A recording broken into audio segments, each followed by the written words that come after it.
بسم اللہ الرحمن الرحیم۔ قرآن پاک میں پارہ نمبر 16 اور سورت نمبر 20 سورہ طٰہٰ ہے۔ یہ ایک ایسی سورت ہے کہ جس کو سننے اور پڑھنے کے بعد ایک ایسا شخص جو اسلام لانے سے پہلے بہت سخت تھا، مسلمانوں کا، اسلام کا، رسول اللہ کا صلی اللہ علیہ وسلم کا دشمن تھا،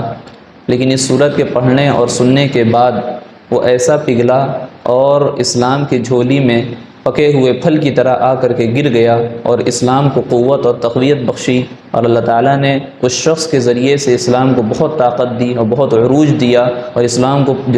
کافی دور تک کے پھیلایا۔ اور اس شخص کا نام اگر ہم جانتے ہیں یا دنیا جانتی ہے تو وہ حضرت عمر فاروق اعظم رضی اللہ عنہ کے نام سے جانتی ہے، جو سسر رسول بھی ہیں، جو داماد علی ہیں، جن کی کنیت ابو حفص ہے، جن کے والد کا نام خطاب ہے، جو امیر المومنین ہیں، خلیفۃ المسلمین ہیں۔ ان کی ولادت واقعہ فیل کے 13 سال کے بعد ہوتی ہے،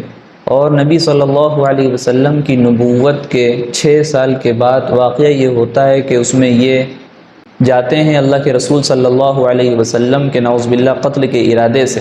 اور راستے میں انہی کے خاندان کے ایک معزز شخص جن کا نام نعیم بن عبداللہ رضی اللہ عنہ ہے، وہ اسلام لا چکے تھے۔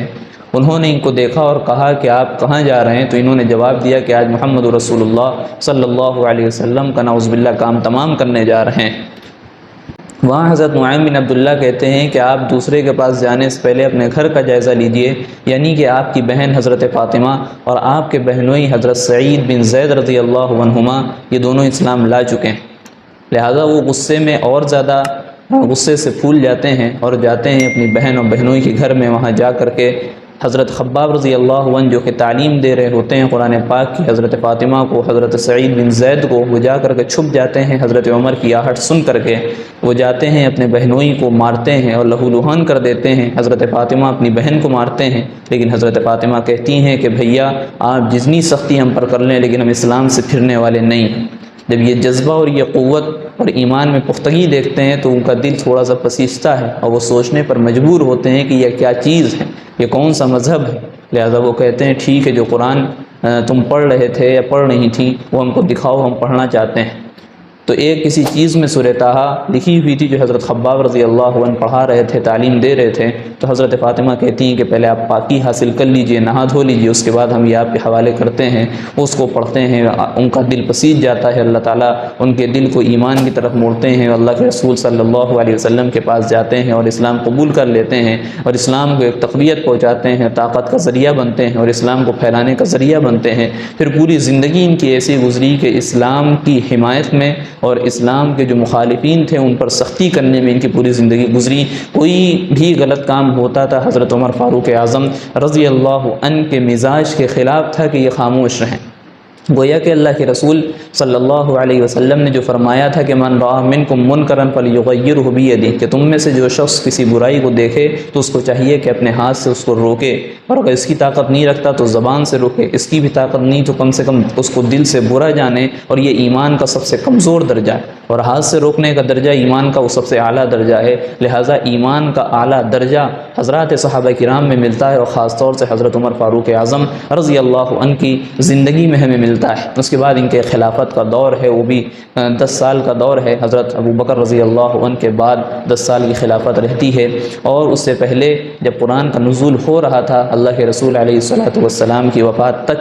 تب تک کے حال ان کا یہ تھا کہ ان کے بارے میں اللہ کے رسول علیہ الصلوۃ والسلام نے فرمایا کہ لو کان بعدی نبی لکان عمر، کہ اگر میرے بعد کوئی نبی ہوتا تو حضرت عمر ہوتے۔ یعنی پتہ یہ چلا کہ ان کے اندر اللہ کے رسول علیہ السلام نے نبیوں والی کوالٹی اور صفت دیکھی تھی جس کے بارے میں اللہ کے رسول صلی اللہ علیہ وسلم نے وضاحت فرمائی، لیکن چونکہ اب نبیوں کا سلسلہ ختم، رسولوں کا سلسلہ ختم، نئی شریعت آنے والی نہیں، نئی کتاب آنے والی نہیں، لہٰذا اب کوئی نبی نہیں پیدا ہو سکتا اس امت میں۔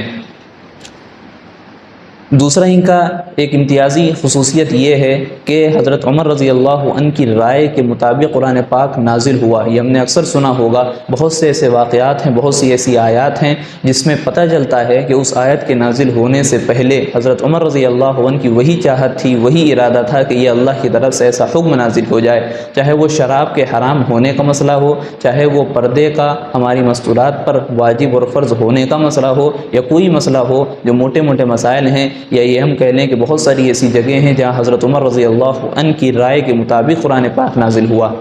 لہٰذا آپ کی زندگی بڑی عبادت میں گزری، تقوی اور الہیت کے ساتھ آپ نے اپنی زندگی بسر کی ہے۔ بالآخر 27 ذی الحجہ کو ایک ابو لولو نامی مجوسی کافر شخص آتا ہے اور فجر کی نماز سے پہلے جا کر کے مسجد کے محراب میں چھپ جاتا ہے۔ حضرت عمر رضی اللہ عنہ آتے ہیں نماز پڑھانے کے لیے، اور جیسے ہی نماز شروع کرتے ہیں وہ ابو لولو نامی شخص نکلتا ہے، اس کے ہاتھ میں زہر سے بجھا ہوا خنجر ہوتا ہے اور وہ آپ کے پیٹ میں بھونک دیتا ہے اور بھاگنے کی کوشش کرتا ہے۔ حضرت عمر رضی اللہ عنہ گرتے ہیں اور پیچھے سے عبد الرحمن ابن عوف رضی اللہ عنہ کو آگے بڑھاتے ہیں۔ وہ نماز مختصر کر کے پڑھاتے ہیں، مسلمانوں کی نمازوں کو اختصار کے ساتھ پڑھاتے ہیں، مکمل کرتے ہیں۔ لہٰذا ابو لولو نامی شخص بھاگنے کی کوشش کرتا ہے، صحابہ کی صفوں کو توڑنے کی کوشش کرتا ہے، لیکن وہ کامیاب نہیں ہوتا۔ اس کے نتیجے میں صحابہ کرام میں ایک اچھی تعداد یعنی تقریباً 13 سے 14 لوگوں کو بھی زخمی کرتا ہے، اور اس میں 6-7 لوگ شہید ہو جاتے ہیں، شہادت کے منصب پر فائز ہو جاتے ہیں، لیکن وہ بھاگ نہیں سکتا۔ بالآخر جب اس کو ڈر ہوتا ہے کہ اب ہم پکڑے جائیں گے اور سخت سزا دی جائے گی، پھر اسی خنجر سے اپنے پیٹ میں بھونک کر کے حرام موت مر جاتا ہے اور جہنم رسید ہو جاتا ہے۔